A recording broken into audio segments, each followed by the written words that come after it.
Hey, hello, you're stuck in trial with Wolf Gorlock. A few minutes riffing on IT and IT security. Today, looking at the recent vulnerability found in Microsoft's antivirus engine. You know, we build things, but we never start from scratch, right? The beauty and the terror of the internet is that it's built upon bits and pieces and fragments and things from bygone and forgotten eras. And that's important too, though, because it's that level of reuse that's allowed us to build these technologies very quickly, but it's also that level of reuse that allows a vulnerability in one component to be spread to another component.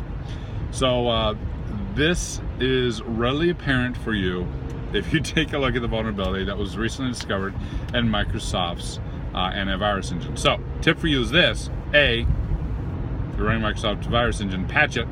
And B, if you're creating software, give some serious thought to managing the vulnerabilities in the components you reuse. What happened was, well, let's stop before I get to what happened. The vulnerability is attacker sends in a zip file. That zip file has got some malicious attributes to it, such that when the parser goes to unzip it, parser loads those bytes in, it creates an overflow condition, and now the attacker can run code as that parser.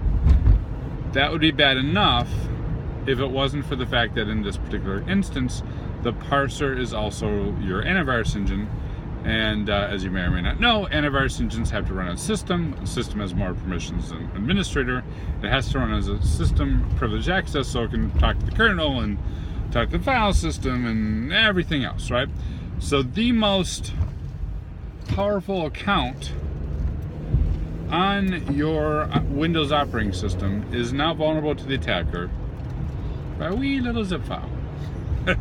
And what had happened was that the RAR archiver, right, long ago was forked. The RAR archiver had this vulnerability, and when it was forked, that vulnerability was still in it, right? So they copied the code, and that fork was then maintained by Microsoft. Now, this vulnerability had actually been discovered before in that RAR archiver and fixed a while back. It was not fixed in the fork, right? Because Microsoft, two different groups. So Microsoft keeps maintaining the code, and builds it into its antivirus engine. And now suddenly the antivirus engine has this known vulnerability that can allow an attacker to completely take over your computer. This is problematic. And this points to, again, the most frightening part about our internet, and that is reuse and copying and reusing of vulnerabilities, and therefore introducing exploits in other systems. What do you think? What's a good way to combat against this? Hit me up in comments or social media. Cheers.